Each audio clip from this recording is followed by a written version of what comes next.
हमारी समाज का जो चरित्र, जो कहते हैं सामाजिक चरित्र जी। एक तरह से पूंजीवादी किस्म का है। एक खासियत मोदी जी की जरूर सब मानते हैं कि मोदी जी के समय में अनुशासन बहुत अच्छा है। जब हमने बैठक की थी उस दिन तक वहां पर 16 लड़कियां सुसाइड कर चुकी थी, नदी में कूद के। अचानक चली जाती है सरकार, पुलिस कि किसी का तोड़ दो बिना व्यवस्था के, तो इसलिए अव्यवस्था फैलती है कि लोग सोचते हैं हमारा जंगल थोड़ी है, सरकार का है, सरकार करे। क्योंकि अब एक पानी का पाइपलाइन भी अगर किसी जंगल से गुजरनी है तो हमको उसको पास कराने के लिए एनओसी लेना पड़ता है भारत सरकार से। 6 महीने लग जाते हैं जी। वो जो पत्रौल होते हैं गाँव वहाँ के, और जो वन कर्मचारी है, और उनकी समझ भी कोई खास नहीं होती, उनका मनमाना मन चलता है। नमस्कार, स्वागत है आपका प्रतिपक्ष संवाद में और मैं हूं आपके साथ भावना शुक्ला। इस वक्त जिन्हें आप मेरे साथ फ्रेम में देख रहे हैं, इनका नाम है डॉक्टर दिनेश जोशी। आज हम इनसे काफ़ी सारे मुद्दों पर बातचीत करने वाले हैं। चर्चा बहुत ज़्यादा अच्छी होने वाली है और बहुत कुछ समझने को भी आपको इस चर्चा से मिलेगा। इस वक्त मैं पिथौरागढ़ में मौजूद हूँ। जिस जगह मैं बैठी हूँ इस जगह को हिमालय अध्ययन केंद्र के नाम से जाना जाता है और मेरे साथ जोशी जी हैं और जोशी जी इस केंद्र के अध्यक्ष हैं। इसके अलावा तमाम सामाजिक ऐसे मुद्दे हैं जिन पर इन्होंने कार्य किया है और काफ़ी पुराने ये सामाजिक मुद्दों को उठा रहे हैं और उन पर काम कर रहे हैं। इन्हें कई बार कई पुरस्कारों से पुरस्कृत भी किया गया है, जिसमें हिंद गौरव पुरस्कार है और social life time achievement award है और तमाम ऐसे पुरस्कार हैं जिनसे इनको सम्मानित किया गया है। और भी काफ़ी सारी ऐसी चर्चाएं हैं जो उत्तराखंड में इस वक्त हो रही हैं, उन पर भी हम इनसे बात करेंगे। जैसे कि लोकसभा इलेक्शंस 2024 में होने वाले हैं, उस पर इनसे बात करेंगे, जानकारी लेंगे, सामाजिक जानकारी लेंगे, राजनीतिक जानकारी लेंगे। अभी जो भू कानून को लेकर मुद्दा इस वक्त गरमाया हुआ है उस पर भी इनके विचार लेंगे और जानेंगे कि इस मुद्दे में क्या कुछ है जो सही है और क्या कुछ है गलत है। तो चलिए चर्चा शुरू करते हैं। बहुत कुछ आपको समझने के लिए उत्तराखंड के बारे में खास तौर पर मिलने वाला है, तो ज़्यादा समय ना लेते हुए इनसे बातचीत करते हैं और आगे बातचीत को बढ़ाते हैं। सब बहुत बहुत स्वागत है आपका प्रतिपक्ष संवाद में। और कब से आप इन सामाजिक कार्यों में लगे हुए हैं और क्या क्या अभी तक आपने इन सामाजिक कार्यों को जब हम करते हैं तो बहुत सारी परेशानियां झेलनी पड़ती हैं, जो कई बार तो प्रशासन की तरफ से भी देखने को मिलती हैं और कई बार जनता की तरफ से भी। तो कैसे ये सफ़र रहा आपका? ये हमने 1982 से ये कार्यक्रम शुरू किया जी। एक अभियान के तौर पर। उससे पहले मुझे एहसास हुआ कि जब हम लोग जनसत्ता में एज ए पत्रकार काम करते थे तो रिपोर्टिंग करते करते लगा कि भाई ये कब तक हम ये सब लोगों की बात लिखते रहेंगे, रिपोर्टिंग करते रहेंगे। तो एक बार हम यही हिमालय के मुद्दों पर ही कुछ लिख रहे थे जी। तो यहाँ पर घूमते हुए हमें लगा कि ये हिमालय इतना साफ सुथरा, इतना चमक रहा है, इतना बढ़िया जगह है, सब कुछ ठीक ठाक है। तो यहाँ के जो लोग हैं, जो गांव हैं, उनकी हालत बड़ी ख़राब है। अब तो काफ़ी बदलाव भी आ गया है, लेकिन उस वक्त तो बहुत बुरा हाल था। ख़ासकर महिलाओं का। महिलाएं एकदम से, जिसको हम वल्नरेबल कहते हैं, असहाय की स्थिति में दिखाई देती थी। वर्कलोड उनका बहुत था। तो ये सब देख के हमें लगा स्वास्थ्य की स्थितियाँ शुरू से ही ख़राब थी, वो तो अब भी ख़राब ही है, लगा कुछ करना चाहिए। तो हमारे कुछ साथी लोग थे जो डिग्री कॉलेज में पढ़ाते थे, कुछ पत्रकार लोग थे, कुछ डॉक्टर लोग थे। तो सब ने मिल के बैठ के हमने 82 सन में 5 सितंबर के दिन एक संकल्प लिया कि हम लोग कुछ करते हैं, कि ऐसा ठोस काम जिसको और लोग नहीं कर रहे हैं। तो हमने एक एरिया चुना अपना, उसको हमने परियोजना क्षेत्र माना। मुआनी घाटी, रामगंगा घाटी यहाँ पर है। अच्छा। अपर रामगंगा परियोजना क्षेत्र। तो नामिक ग्लेशियर से नदी निकलती है, रामगंगा नदी। उस नदी के आर पार के कुछ गाँव को लिया, जिसमें से लगभग 70 गांव हमने अडॉप्ट किए थे एक लंबे समय तक इनमें काम करने के लिए। उनमें शिक्षा, स्वास्थ्य और 5 सेक्टर बनाए, सेक्टर वाइज काम किया। स्वास्थ्य सेक्टर में कुछ काम तय किए, शिक्षा सेक्टर में आजीविका विकास के लिए, और जो संगठन बिखराव लोगों का है गांव में, संगठन को के क्षेत्र में, और प्राकृतिक संसाधन के प्रबंध के मामले में, पर्यावरण संरक्षण के लिए ये सब विषय बनाए। तो उनमें विधिवत काम किया। उन दिनों का वातावरण आज से बहुत फ़र्क था।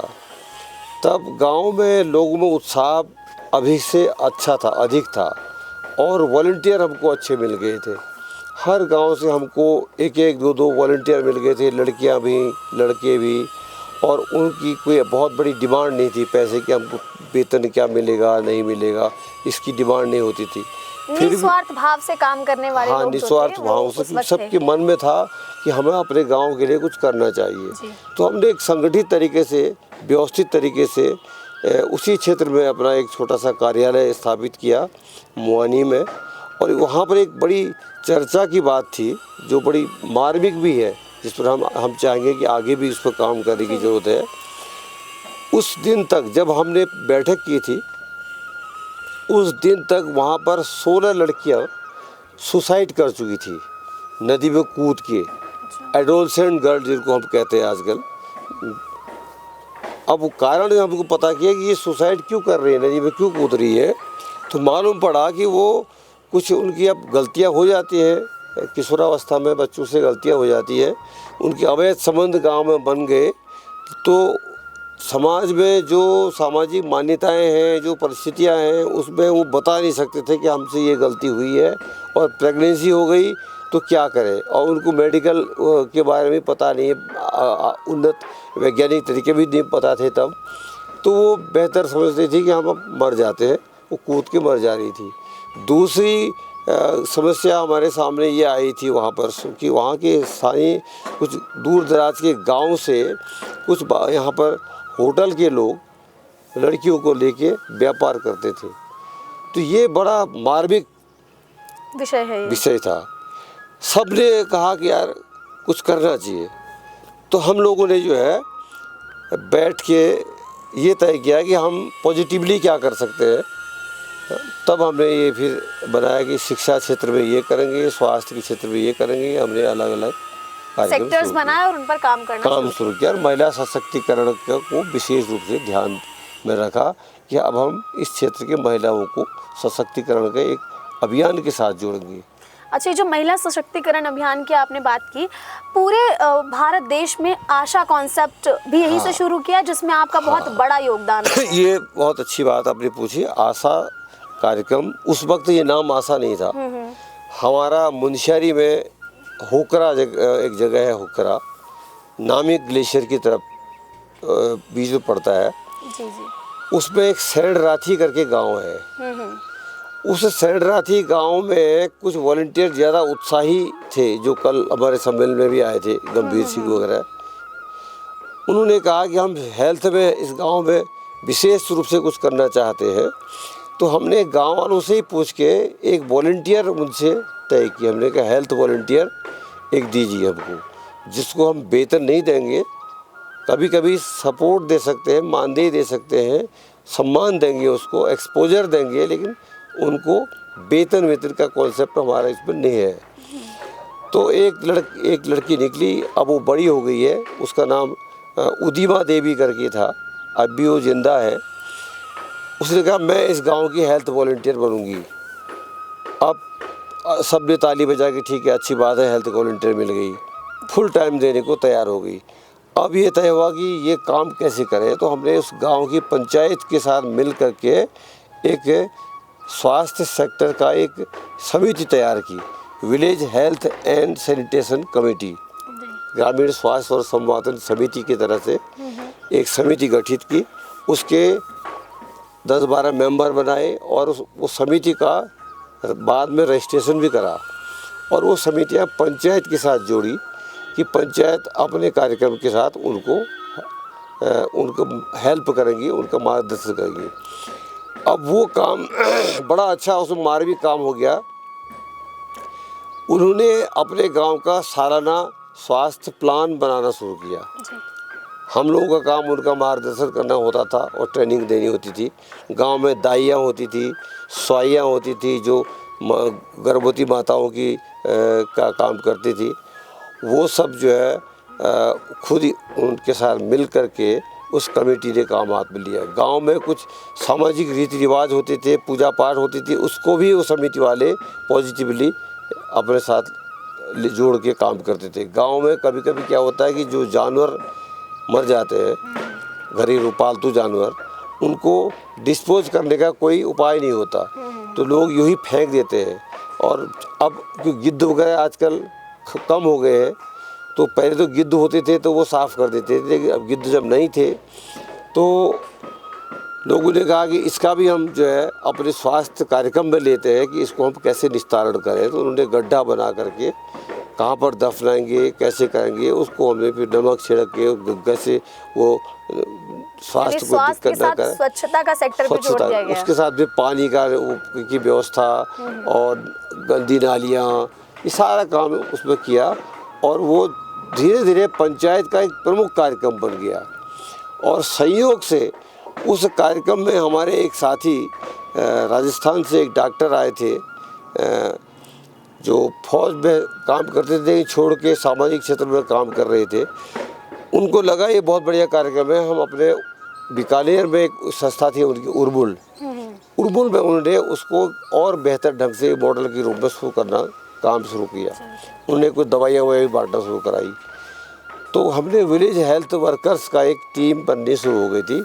हमने इधर जो 70 गांव गोद लिए थे, उन 70 गांवों में यही मॉडल लागू किया था। धीरे धीरे ये अब मसूरी अकादमी है हमारी, लाल बहादुर शास्त्री प्रशासनिक अकादमी, उसके सहायक निदेशक अपर निदेशक हर्ष बंदर जी, वो एक्सेलेंट एक संस्था है यूके की, बहुत अच्छी संस्था है, फंडिंग एजेंसी है, उसमें भी काम करते थे, एडवाइजर थे उनके साथ मिलके वो यहाँ आए। तो उनको लगा ये मॉडल तो बड़ा अच्छा लग रहा है, भाई इसको बढ़ाया जाए। तो हर्ष बंदर जी ने उस मॉडल को उर्मुल के और हमारे साथ मिल करके इधर छत्तीसगढ़ में भी उसका प्रयोग शुरू कराया। छत्तीसगढ़ में उनके जो साथी हैं वो पहले आईएएस थे अजीत जोगी, बाद में मुख्यमंत्री बन गए थे। तो मुख्यमंत्री से चर्चा करके उन्होंने कहा साहब पूरे देश में इस तरह के कार्यक्रम को हम सरकारी रूप में आगे बढ़ाएंगे। तो वहीं से बात आगे बढ़ी और धीरे धीरे सोनिया गांधी की उन दिनों सरकार हुआ करती थी, तो दिल्ली में जो है एक विकास परिषद की बैठक हुई, उसमें हम लोग भी गए थे और उसकी एक कार्यशाला आयोजित की, इसको क्या मॉडल दे, कैसे स्वरूप दे। और बड़ी चर्चा के बाद बड़ी ठीक ठाक तरीके से वो तय हुआ कि हम इसको एक्रीडेटेड सोशल हेल्थ एक्टिविस्ट नाम देंगे। एक्रीडेटेड इसलिए कि ये जो स्वास्थ्य कार्यकर्तियाँ हैं, इनकी मान्यता मिलेगी सरकार की ओर से। और एक्टिविस्ट इसलिए कि वो नौकरी के भाव से नहीं करेंगी, वो एक्टिविस्ट के हिसाब से करेंगी। वो आंदोलन भी कर सकती है, धरने भी दे सकती है, जुलूस भी निकाल सकती है, सवाल भी पूछ सकती है और सरकार के साथ सहयोग भी करेंगी। इस तरह से इसका मॉडल बना और उसको कई सालों में चर्चा के बाद एक भारत सरकार ने गाइडलाइन तैयार की है और आज भी वो गाइडलाइन राष्ट्रीय स्वास्थ्य मिशन की मुख्य गाइडलाइन है। उसी के आधार पर राष्ट्रीय स्वास्थ्य मिशन का कार्यक्रम चल रहा है। और आज हमें इस बात को लेकर बड़ी खुशी है कि आशा कार्यक्रम अब राष्ट्रीय स्वास्थ्य मिशन की रीढ़ की हड्डी की तरह बन चुका है। जितने भी राष्ट्रीय कार्यक्रम ज़मीनी स्तर पर काम चलते हैं, उनमें आशाओं का सहयोग देना सुनिश्चित किया जाता है। वो थोड़ा सा इसमें समस्या ये भी आई कि राज्य सरकारें जब इस कार्यक्रम को ठीक से नहीं समझ पाती है, तो वो आशाओं से अपने टारगेट, जो उनका वार्षिक टारगेट होता है, टारगेट पूरा कराने पर ज़्यादा जोर देती है और इसके सैद्धांतिक पहलू पर कम ध्यान देती है। उसके जो गाइडलाइन है उसके मूल सिद्धांतों पर कम ध्यान दे रही है।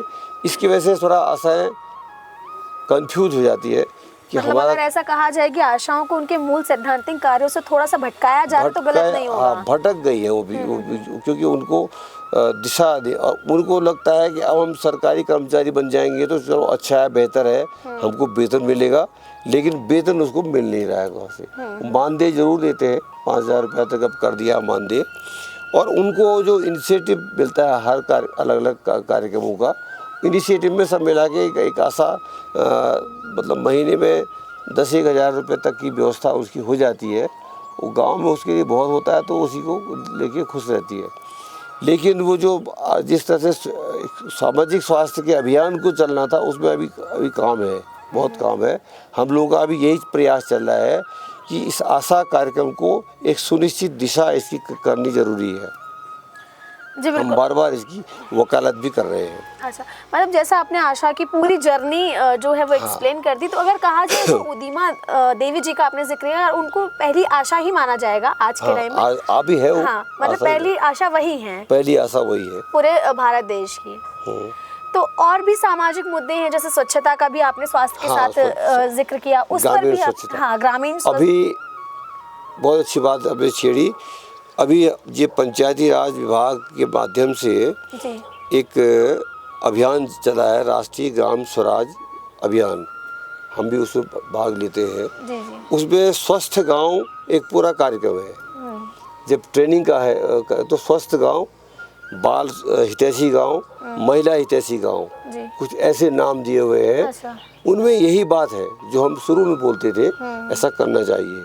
और उससे बड़ी बात है कि 2030 तक जो मिलेनियम गोल भारत सरकार का तय है, 2015 में यूएन में एक एग्रीमेंट हुआ था जी जी। विभिन्न देशों के, जिसमें लगभग 95 कंट्रीज़ के राष्ट्राध्यक्ष वहाँ पर आए थे।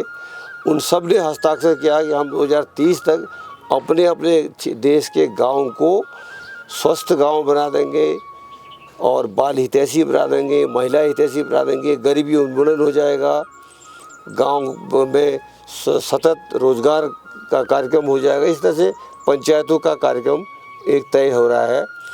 हालांकि वो अभी समय कम रह गया है, अब तो 2024 आ गया, 6 साल बचे हैं। इस 6 साल में पता नहीं कितना हो पाएगा, लेकिन स्वस्थ गांव वाला जो मिशन था, जो कॉन्सेप्ट है, वो हमारे इस कॉन्सेप्ट से निकल के आया है। तो उसमें अब सरकार भी काम कर रही है। मतलब कि जो चीजें अब प्रक्रिया में आ रही हैं, उनका उद्गम आपके और आपके उद्गम यहाँ से शुरू कर दिया गया था काफी पहले। हालांकि हम इस बात को हमने, क्योंकि हम काफ़ी दूर दराज इंटीरियर में काम करते हैं, हमने अपने आप को कभी मीडिया में फोकस भी नहीं किया, पहले भी अपने काम को इस तरह से डॉक्यूमेंट भी नहीं किया कि जो है लोगों को कह सके कि वो हम कर रहे हैं। अब तो लोग मानने से भी इनकार कर देते हैं। सरकारें भी, उस NGOs में ये प्रॉब्लम है अभी कि हमारे जो अभिनव प्रयोग जिनको कहते थे, इनोवेटिव एक्सपेरिमेंट, जी। उनके सारे कॉन्सेप्ट को सरकारें ले तो लेती है, अच्छी बात है, लेकिन थोड़ा सा क्रेडिट भी दे दे तो हमको अच्छा लगता। कोई बात नहीं, लेकिन उद्देश्य के हिसाब से देखा जाए तो ये कार्यक्रम चल रहे हैं। जो हम सोचते थे वो अब कर रहे हैं, लेकिन थोड़ा सरकारी ढंग से करने में वो पूरी बात नहीं आ पाती है, जैसा हम सोचते थे वो बात नहीं आ पाती है। अच्छा, सामाजिक मुद्दों पर चर्चा चल रही है, तो इस वक्त पूरे उत्तराखंड में, लेकिन खास तौर पर हल्द्वानी में एक मुद्दा गरमाया हुआ है, अतिक्रमण वाला मुद्दा। खबरें आप भी लगातार देख रहे होंगे, तो अपडेट मिल रहे होंगे कि कितनी बुरी स्थिति जो है वो हल्द्वानी के बनभूलपुरा क्षेत्र की बनी हुई है। खबरें हैं कि थाना फूंक दिया गया, 4 से 6 लोगों की मृत्यु भी बताई जा रही है, और तमाम जो पुलिसकर्मी है, सुरक्षाकर्मी है, पत्रकार लोग घायल हो चुके हैं। तो इस मुद्दे को आप किस नज़रिए से देखते हैं, आपके क्या विचार हैं? अब हमारा तो ये बड़ा कठिन है ये कहना कि इसमें क्या विचार दें, लेकिन ये मानना है कि अगर सरकार इस तरह के मुद्दों को मानवीय दृष्टिकोण से भी देखे, जी। क्योंकि जिनको विस्थापित करने की बात सरकार करती है, उससे पहले उनको स्थापित करने का भी कोई प्लान उनको दिखाए, तो तब वो बात दंगे में नहीं बदलेगी। अब होता क्या है कि हमने कहा कि नहीं, ये मुसलमान है, इसका घर तोड़ दो, या ये गुंडा है, इसका घर तोड़ दो। भाई, गुंडे और मुसलमान के लिए भी संविधान क्या कहता है, संविधान के हिसाब से देखना चाहिए। अब संविधान में अगर यह है कि भाई हम सर्वधर्म समभाव, हमारे संविधान में है, हम धार्मिक हिसाब से चीज़ों को तय नहीं करेंगे, हम किसी की गुंडागर्दी अगर कोई कर रहा है तो उसके लिए कानून बने हैं। आजकल तो एक से एक बढ़िया कानून बने हैं, कानून के माध्यम से उसके गुंडागर्दी को ठीक करिए, नहीं कि पहले उसका घर तोड़ दिए। घर में उसके बच्चे भी होते हैं। एक व्यक्ति गलत करता है तो बच्चों की कोई गलती नहीं मानी जाती है, लेकिन अभी अचानक जो तोड़ देते हैं तो एक तरह से अशांति तो फैली जाती है। अब गलत है जरूर और ये जो अतिक्रमण। हिंसा उपजी है ये उसी अशांति हिंसा का ही यही कारण नतीजा है कि जो उससे क्या है कि हमारा देश मानवीयता को ज़्यादा महत्व देता है। खासकर भारतीय समाज में ये बात निश्चित रूप से है कि भारतीय समाज में मानवता की भावना और देशों की तुलना में ज़्यादा है ना। इसलिए यहाँ पर अमानवीयता कहीं पर दिखाई देती है तो वो गलत भी हो रहा है, तो उनको लगता नहीं ये ठीक नहीं है यार, ये ऐसा नहीं होना चाहिए। तो ये थोड़ा सा कमी। दूसरी बात जो अचानक चले जाती है सरकार पुलिस कि किसी का तोड़ दो बिना व्यवस्था के, तो इसलिए अव्यवस्था फैलती है। अगर बस्ती तोड़नी है तो पहले पूरी प्लानिंग करो, इंतजाम करो, अपने बचाव का उपाय भी करो।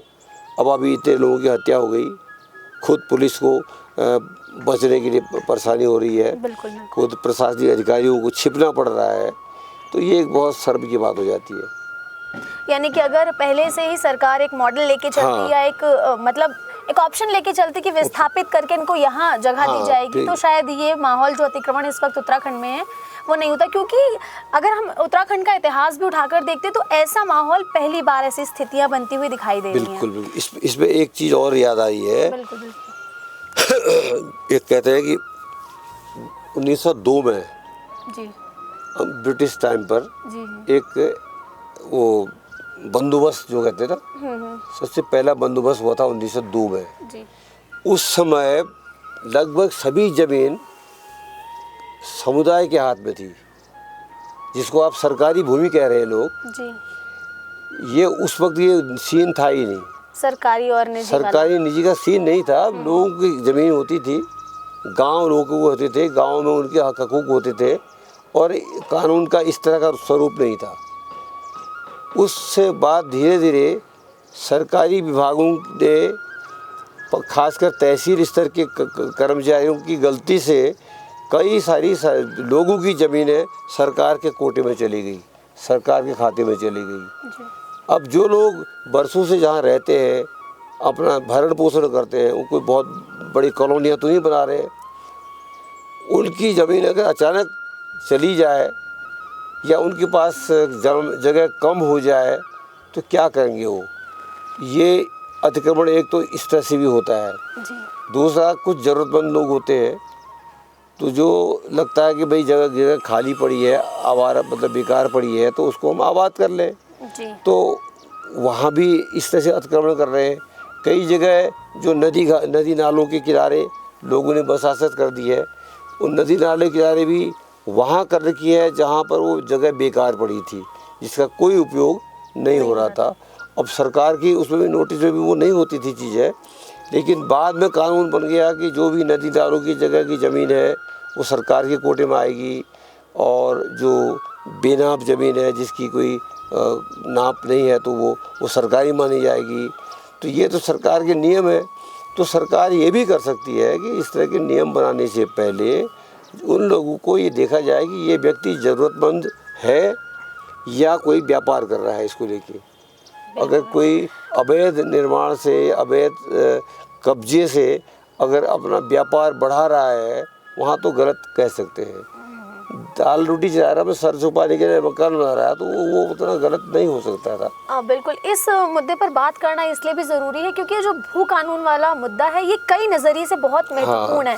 सिर्फ उत्तराखंड वासियों के लिए नहीं, बल्कि जो पर्यटक के रूप में यहाँ आते हैं, जो उत्तराखंड भूमि को दर्शन करने के लिहाज से भी आते हैं और घूमने के लिहाज से भी, तो उनके लिए भी परेशानियाँ जो हैं वो खड़ी हो जाएंगी अगर ये बिल्कुल हो जाएगी। अभी हम लोग जब यहाँ से हल्द्वानी जाते हैं जी, इधर पहाड़ पानी के रास्ते जी जी।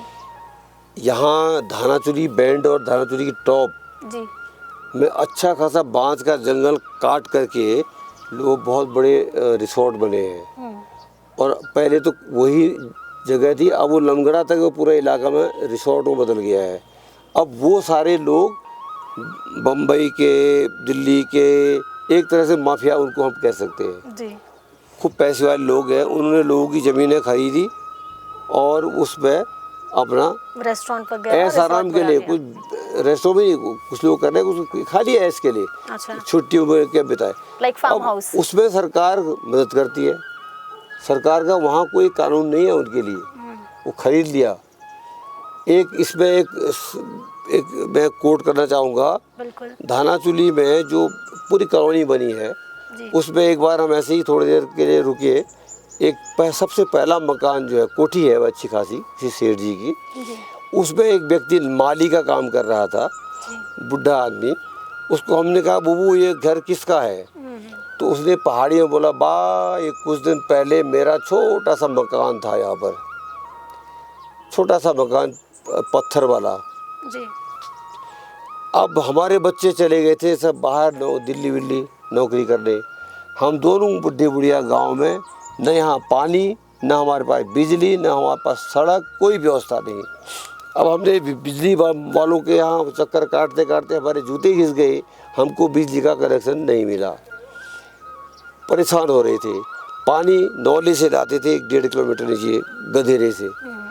तो हमें लगता था कि यार कहाँ जाएं इस जगह से, हम तो खुद ही परेशान थे। तो अचानक हमारी किस्मत से, किस्मत बोले थे वो, हमारी किस्मत से एक सेठ जी आ गए घूमते घामते। उनने कहा, वो ये क्या है ज़मीन, ये खेत किसका है? उनका हमारा है, बेचोगे इसको? उनका हाँ साहब बिल्कुल बेचेंगे।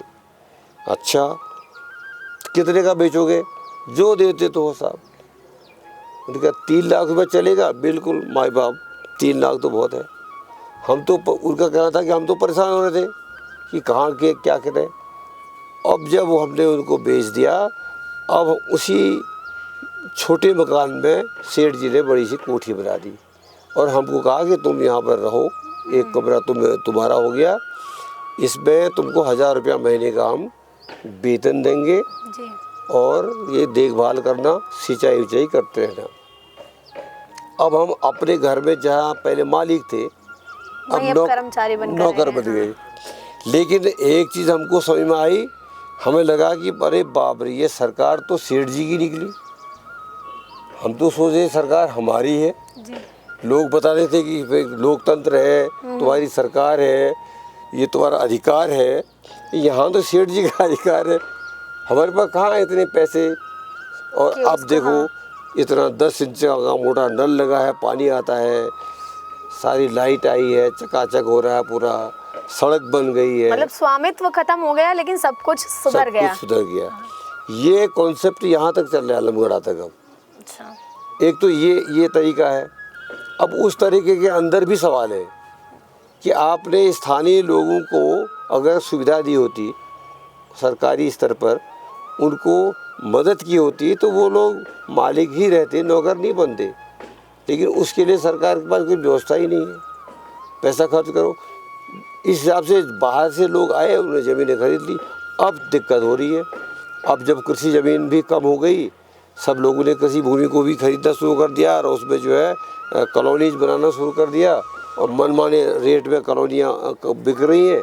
तो अब थोड़ा सा दिक्कत हो रही है। और अधिकांश एक बड़ा सवाल है कि हमारे उत्तराखंड में भी सब जगह ये हो रहा है, ये जो भूमाफिया या बड़े बिल्डर हैं जी। ये ही सरकार के अंदर एक तरह से उनके मुख्य दानदाता जो कहते हैं वो वही है। उनकी भूमिका सरकार के अंदर ज़बरदस्त है। तो सरकार वैसे भी उनको डिस्टर्ब नहीं करना चाहेगी किसी रूप में। लेकिन ये जो बाहर से लोग यहाँ पर आकर और चीज़ें कर रहे हैं, इससे जो स्थानीय लोग हैं उन पर असर पड़ रहा है। और जंगल भी हम कह सकते हैं कि शायद इसी वजह से कम हो रहा है। इसी में लोग सोचते हैं हमारा जंगल हमारा थोड़ी है। पहले खुद हमारा चंपावत जिले में हमारा गांव है, उस समय बाराकोट गांव का नाम है जी। वहाँ एक सरपंच होते थे, अब तो वो नहीं रहे जी। हम जब तब बच्चे थे गांव में, जी। गांव वालों की ऐसी व्यवस्था थी कि गांव में जब कटान चलेगा, सरपंच का आदेश होगा तभी कटान चलेगा। जी। और जहाँ जहाँ हम कहेंगे आप उसी तरह से कटान करेंगे, लॉपिंग जिसको कहते हैं आजकल, उस तरह से करेंगे। उसके बाद पेड़ लगाने का काम भी हम ही लोग करेंगे खुद। जहाँ जहाँ हमने कटान किया, पेड़ वृक्षारोपण भी करेंगे, उस जंगल की रक्षा भी करेंगे। तो जंगल में कहीं जरा सी भी कोई बात हो गई तो लोग खुद ही आते थे। कहीं आग लग गई, सपोज कभी हो जाता है, पत्थर टकरा जाते हैं, आग पकड़ जाती है, लोग बुझाते थे। आज स्थिति ये है कि लोग सोचते हैं हमारा जंगल थोड़ी है, सरकार का है, सरकार करे। क्योंकि अब एक पानी का पाइपलाइन भी अगर किसी जंगल से गुजरनी है जी तो हमको उसको पास कराने के लिए एनओसी लेना पड़ता है भारत सरकार से, 6 महीने लग जाते हैं। जी वो जो पतरौल होते हैं गाँव वहाँ के और जो वन कर्मचारी है और उनकी समझ भी कोई खास नहीं होती, उनका मनमाना मन चलता है। जिसको चाहे पैसा लेके काम दे करे, किसी को चाहे वो खाई पकड़ ले। तो ये जो कर्मचारियों का एक तरह से असंवैधानिक किस्म का व्यवहार है, उसका भी एक कारण है कि लोगों का अलगाव हो गया अपने जंगल से। उनको लगता है हमारे तो काम की है ही नहीं है जंगल, हमारे लिए किस बात का, जलता है तो जलता रहे। अब हालांकि दोबारा से एक लहर बन रही है, लोगों ने चेतना जगाई, सामाजिक संस्थाएं काम कर रही हैं, अवेयरनेस की बातें होती है, जागरूक, और लोग खुद के लिए मूल जो जरूरत है उन पर ध्यान देना अभी चाहिए। उत्तरकाशी में एक घटना हुई कि घास लाते हुए महिलाओं को पुलिस ने पकड़ लिया।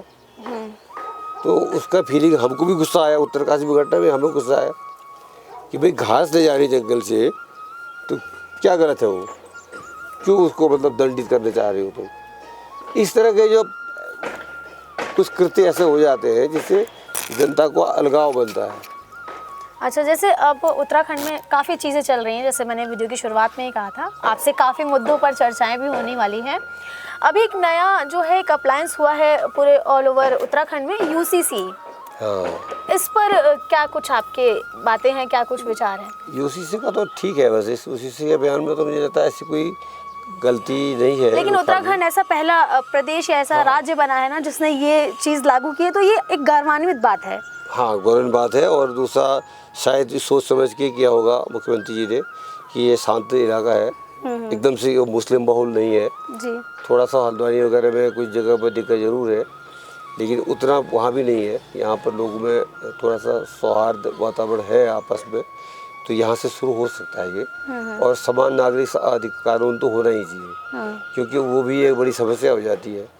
एक मुसलमान है करके उसको आप किसी अल्पसंख्यक के आड़ में उसको जनसंख्या बढ़ाने का पूरा मौका देंगे, दूसरी जगह आप वो करेंगे, ये गलत है। इसलिए यूसीसी तो होना ही चाहिए, और महिलाओं के लिए इसमें काफ़ी अच्छा है। ये काफ़ी अच्छा जो है फैसला लिया गया है। पानी पी लीजिए, फिर राजनीति की तरफ भी चलते हैं।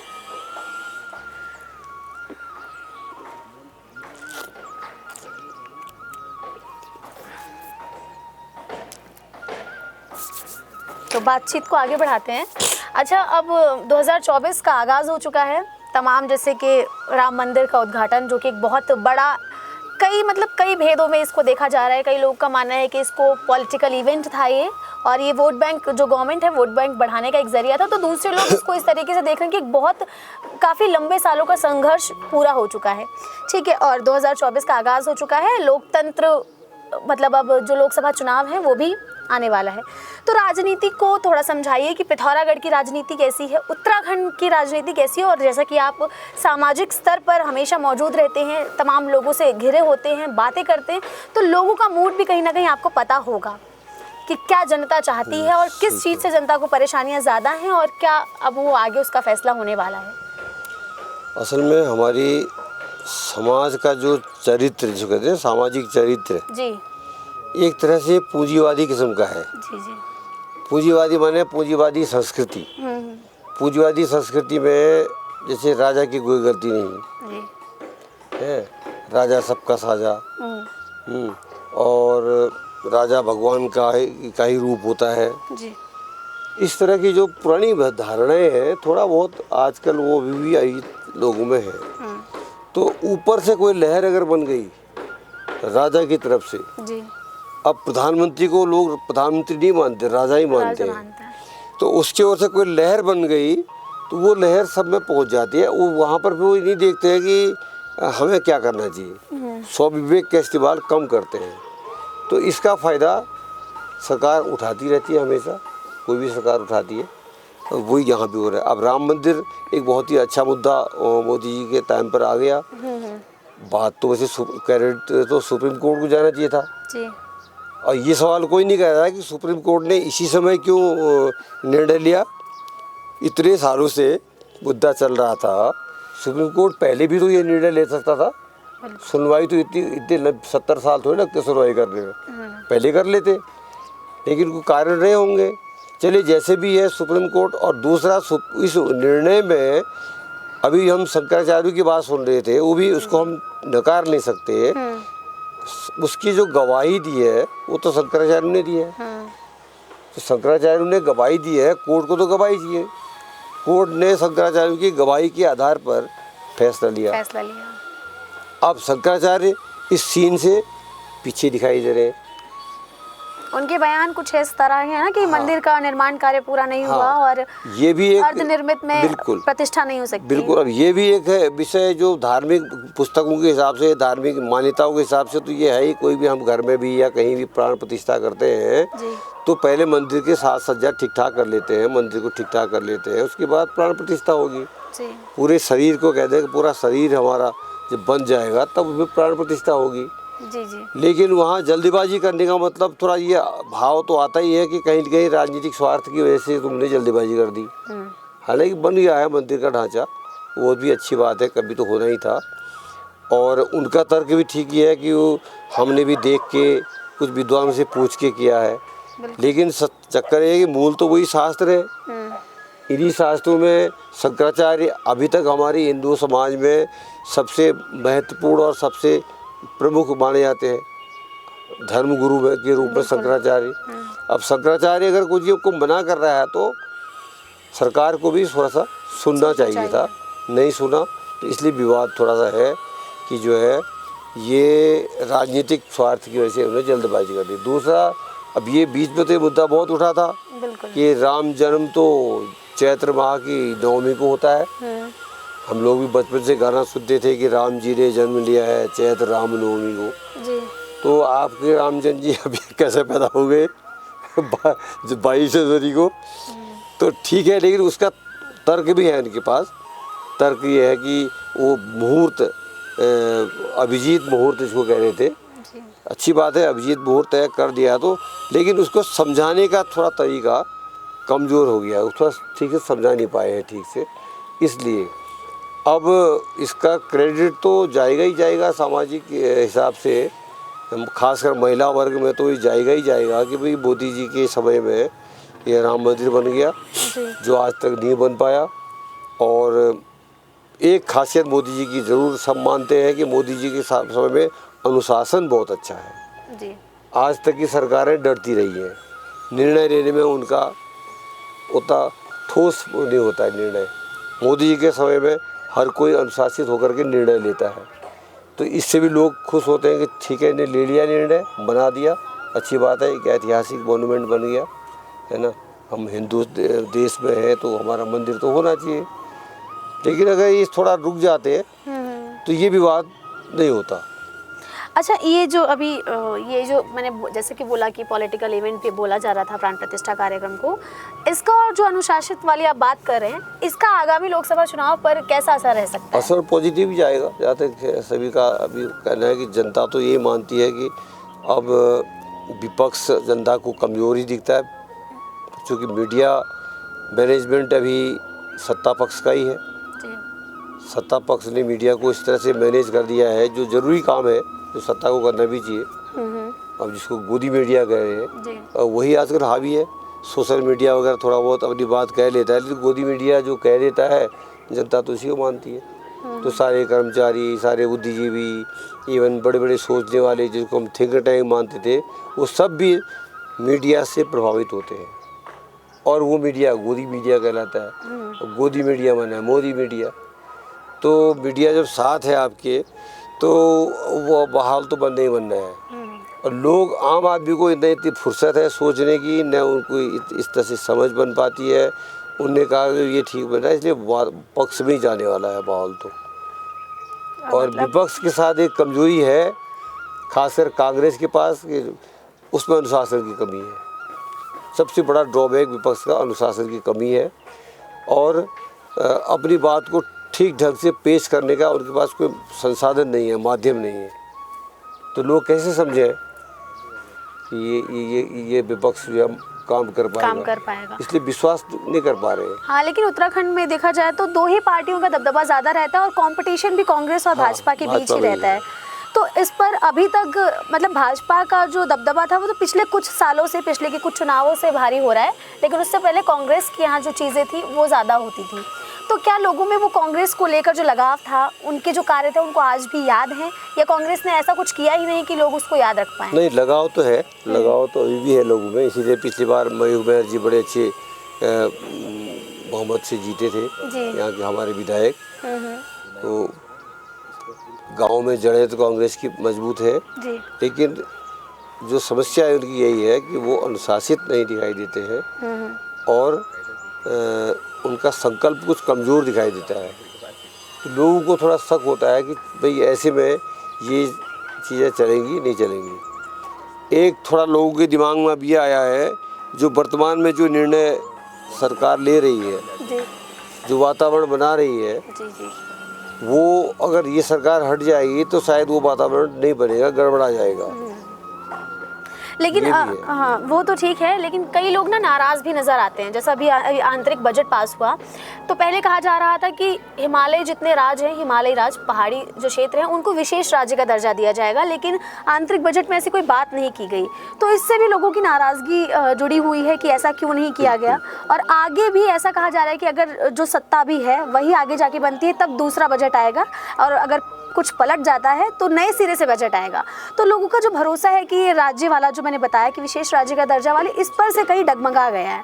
तो इस पर क्या कहना चाहेंगे कि क्या बजट में बात होनी चाहिए थी विशेष राज्य के दर्जे को लेकर? बात तो होनी चाहिए थी, डिस्कस भी करना चाहिए। बेसिक बात तो ये हो रही है कि हमारी सरकारें जो जनता की मूलभूत आवश्यकताएं हैं उस पर आज भी गंभीर नहीं है जी। अभी हमने चला लिया, हम विकास की बात सब कर रहे हैं, बिल्कुल। और संविधान में भी सतत विकास की बात चल रही है। अभी हमारा कमिटमेंट भी है सतत विकास, लेकिन कोई भी कार्यक्रम ऐसा नहीं सामने दिखाई दे रहा है जो सतत विकास की सही परिभाषा को बताता है। सतत विकास में तो यह है कि लोगों को जो गांधी जी ने जो कॉन्सेप्ट दिया था, ग्राम स्वराज, छोटे से शुरू करो, कुटीर उद्योग से शुरू करो और अपनी छोटी अर्थव्यवस्था से काम चलाओ और सतत चलता रहे, हमेशा चलता रहे, जिसमें अपना कंट्रोल हो, अपने हाथ में हो। अब यहाँ पर तो कोई भी कार्यक्रम ऐसा नहीं है। परियोजनाएं आती हैं, बाह्य सहायतित परियोजनाएं, या फिर सरकार भी जो परियोजनाएं नकल करके कहीं ले आती है, तो उसको अपनी परियोजना के उद्देश्य को पूरा करने के लिए, रिपोर्ट पूरी करने के लिए तो काम करते हैं, लेकिन उसका वो पैसा जहाँ जा रहा है, जहाँ खर्च हो रहा है वो सतत विकास का है नहीं है, इस पर कब ध्यान दे रहे हैं। ये एक बहुत बड़ी समस्या है। अब इसलिए आम आदमी तो बजट से भी जाता है, उनको लगता है हमें क्या करना है बजट से, जो बजट होगा ये नेताओं के अपने खर्चे में आएगा। मतलब कि ज़मीनी स्तर पर जब आप जमीनी स्तर पर बजट का कोई असर उनको, क्योंकि महंगाई बढ़नी है, लोगों को झेलना है और टैक्सेस भी लोगों के पास, लोगों को देने ही देने हैं, बढ़ने हैं। और एक बड़ी समस्या आने वाली है बजट को लेके कि जो हमने वादे किए हैं अंतर्राष्ट्रीय फोरमों से, जहाँ से हम पैसा लाते हैं, अगर हमारे वादे पूरे नहीं होते हैं तो वर्ल्ड बैंक है, जैसे वर्ल्ड बैंक से हम पैसे ले रहे हैं तो वर्ल्ड बैंक तो अपनी दिए हुए अपना कर्जा वापस मांगेगा। और जब कर्जा वापस नहीं कर पाएंगे उस वक्त जो है सरकार कहाँ से वापस देगी, टैक्स बढ़ाएगी, महंगाई बढ़ाएगी, और उससे जो है फिर दिक्कत लोगों को होगी। तो ये गंभीरता जो है सरकार में आनी जरूरी है। अब हो क्या रहा है कि जो हमारी सरकारें हैं वो आत्मनिर्भर तो है नहीं, केंद्र पर आधारित हो जाती है। डबल इंजन सरकार हो या एक ही इंजन जो भी हो, अगर वो किसी पार्टी जिसकी पार्टी केंद्र में सरकार बनाती है उसकी पार्टी में रहे तो उसको एक चीज़ के लिए दिल्ली से पूछना है। अब वो निर्णय जो केंद्र के होते हैं वो उन्हीं को एक तरह से ढोने का काम करते हैं। हमें को बहुत लोग पहले चर्चा करते थे कि पुष्कर सिंह धामी बहुत ही उत्साही मंत्री है, बहुत अच्छा हमारा लड़का, लोग बड़े खुश होते थे कि हमारा बेटा इतना बढ़िया आगे चला गया। अब वो बेटा भी क्या करे, वो भाव तो बढ़िया थे, काम तो बढ़िया सोच रहे थे, लेकिन अब जो राष्ट्रीय स्तर पर जो उनके ऊपर टारगेट फिक्स कर दिया जाता है तो वो टारगेट में लग जाते हैं। तो उनको जो है एक तो ये समस्या हो जाती है, दूसरा वो तमाम जो ठेकेदार माफिया लोग हैं उनके मन की बात करनी पड़ती है, उसमें लग जाते हैं। अब बजट का इसलिए लोगों के पक्ष में तो बजट का कोई बहुत ज़्यादा महत्व नहीं। अभी इतना जो है इन्वेस्टर समिट किया मोदी ने, धामी जी ने इन्वेस्टर समिट में ब्रिटेन गए, बाहर गए, ऑस्ट्रेलिया गए, जगह जगह से फंडर इकट्ठा किए। अब सब जगह लोग थोड़ा उम्मीद कर रहे थे कि क्या पता ये इन्वेस्टमेंट हमारे गांव के लेवल में होगा, लेकिन यहाँ तो अब दिख रहा है कि वो इन्वेस्टमेंट पता नहीं कहाँ जा रहा है। अब बहुत लोग चर्चा करते हैं कि इससे तो हिमाचल प्रदेश में कम से कम छोटे छोटे एक बार हम लोग हिमाचल के एक सर्वे में गए थे तो बद्दी में जो है 10 या 12 इंडस्ट्रीज लगी हुई है। अब उसमें लोगों का कहना है कि भाई देखो, हम सुबह अपने घर से अपना घर का खाना खा के ऑफिस जाते हैं, ऑफिस से अपने गाय भैंस भी हमारी चल रही है उनको भी देखते रहते हैं, खेती बाड़ी भी चलती है, जो भी हमको वेतन मिलता है वो हम घर में बच जाता है हमारा। ऐसे उद्योग यहाँ भी ज़रूरत थी गाँव के स्तर पर, लेकिन यहाँ पर उद्योगों में ध्यान कम है सरकार का, दिखावे में ज़्यादा है। और जिसकी वजह शायद जो आपने बताया कि वो टारगेट पूरा करने में पूरा करना है उनको। अब क्योंकि जो बाह्य सहायता योजनाएँ आती हैं उनका फिक्स टारगेट होता है, इतने टाइम पर इतना खर्च कर देना है और खर्च के को अब नियमानुसार ही करना पड़ेगा। अब गांव में लोग तैयार नहीं हैं, आपका जो डिजाइन है परियोजना का वो गांव से अपने पूछ के बनाया नहीं है, तो खर्च जो है कर तो देते हो लेकिन उसका फ़ायदा गांव को नहीं मिलता। और शायद यही वजह है कि जो ज़मीनी स्तर पर लोग कई बार नाराज़ भी हो जाते हैं, इसीलिए होते हैं बिल्कुल। लेकिन जैसे कि आपने बताया कि जो काम अभी सत्ता में जो सरकार है उसके काम से कहीं ना कहीं जनता प्रभावित है और जिसका असर आगामी लोकसभा चुनाव में देखने के लिए मिल सकता है, क्योंकि उत्तराखंड पे भी अगर ज़मीनी स्तर पर जाके लोगों से बातचीत की जाती है तो वो विकास गिनवाने लगते हैं। जैसे अभी प्रधानमंत्री जी ने नैनी सैनी का उद्घाटन किया कि, और ये बहुत बड़ी चीज़ रही है उत्तराखंड वासियों के लिए, खासकर जो इस एरिया में रहते हैं जहाँ पर ये हवाई अड्डा बना। तो आगे जो इलेक्शन होने वाले, आपने भी अभी बताया कि इसका असर रह सकता है। अच्छा, अब इस बातचीत एक ख़ास बातचीत रही और ये आगे याद रहेगी, इसको विराम देते हैं और एक संदेश जो दर्शकों को आप देना चाहें, क्योंकि आप सामाजिक स्तर पर हमेशा मौजूद रहते हो और क्या लोगों के लिए सही है क्या गलत है आपसे ज़्यादा कोई जानता नहीं होगा, तो इस पर हमारे दर्शकों को एक संदेश दे दीजिए, फिर आगे कार्यक्रम का समापन करते हैं। संदेश तो यही दे सकते हैं कि नागरिक समझ बढ़ाएं लोग, क्योंकि हम लोग एक तरफा विकास करेंगे उससे काम नहीं चलेगा। हम नागरिक हैं, नागरिक समाज है हमारा, नागरिक समझ होगी तो उसको थोड़ा सा कानूनी जानकारियाँ भी होंगी और सावधान रहें, अलर्ट रहें। अच्छे बुरे निर्णय जब भी होते हैं, चाहे सरकार के हो या किसी को भी हो, एक तो वो बड़ा है। दूसरा संदेश ये है कि सामाजिक कार्यों को भी महत्व देना लोग शुरू करें। गुजरात की तरह, महाराष्ट्र की तरह यहाँ का वातावरण नहीं है। ये हम ही देख रहे हैं, 40 साल हमको हो गए हैं सामाजिक कार्य करते हुए।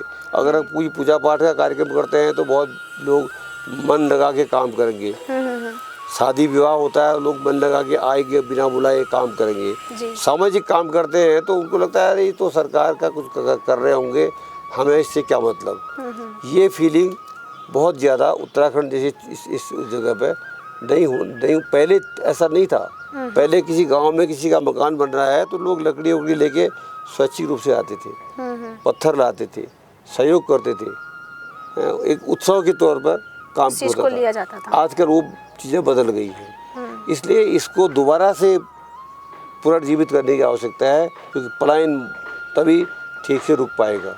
अब हालांकि अब रिवर्स पलायन भी हो रहा है, लेकिन वो और बढ़ेगा जब लोग इस तरह की फीलिंग्स को समझना शुरू करेंगे। तो आपने सुना कि संदेश आप तक पहुंच चुके हैं कि जो सामाजिक तौर पर आपको हमेशा सतर्क रहना है, अपने अधिकारों के बारे में जानकारी रखनी है। इसके अलावा तमाम जो खास बातचीत थी डॉक्टर जोशी जी के साथ वो आपने सुनी, तमाम जानकारियां आपको देखने के लिए मिली होंगी और काफ़ी मुद्दों पर हमने बात की। नेशनल मुद्दे शामिल थे, इंटरनेशनल मुद्दे शामिल थे। उत्तराखंड में जो भू माफिया और भू कानून वाला मुद्दा इस वक्त गरमाया हुआ है उस पर भी आपको खास बातचीत देखने को मिली, सुनने को मिली। तो इस कार्यक्रम का मैं समापन करना चाहूँगी और प्रतिपक्ष संवाद की टीम की ओर से आपसे निवेदन करूंगी कि प्रतिपक्ष संवाद इस वक्त बिल्कुल ग्राउंड जीरो पर उतरकर आपको एक रिपोर्ट दिखा रहा है, जैसे कि आगामी लोकसभा चुनाव 2024 में जल्द ही होने वाले हैं। नामांकन भी जल्दी आपको सुनने को मिल जाएगा कि किसका नामांकन भरा गया और किसको टिकट्स मिली। इसके अलावा कई चीज़ें घोषित, जब तारीखें घोषित होगी लोकसभा चुनाव की, तो उस पर भी नज़रें आपकी बनी रहनी ज़रूरी है, क्योंकि उत्तराखंड में क्या कुछ चल रहा है। सिर्फ उत्तराखंड में ही नहीं, प्रतिपक्ष संवाद की टीम है प्रदेश में जहां जिस राज्य में इलेक्शंस होंगे वहां उतर कर आपको सारे रिपोर्ट्स देगा। और सामाजिक मुद्दों पर जोशी जी से हमने बातचीत की। इसी तरह कई खास ऐसे मेहमान हमारे साथ आगे भी जुड़ते रहेंगे, जिनसे आपको बहुत अच्छी और बहुत गूढ़ जानकारियाँ मिलती रहेंगी। तो इसका समापन करते हुए नमस्कार, मैं आपके साथ भावना शुक्ला थी।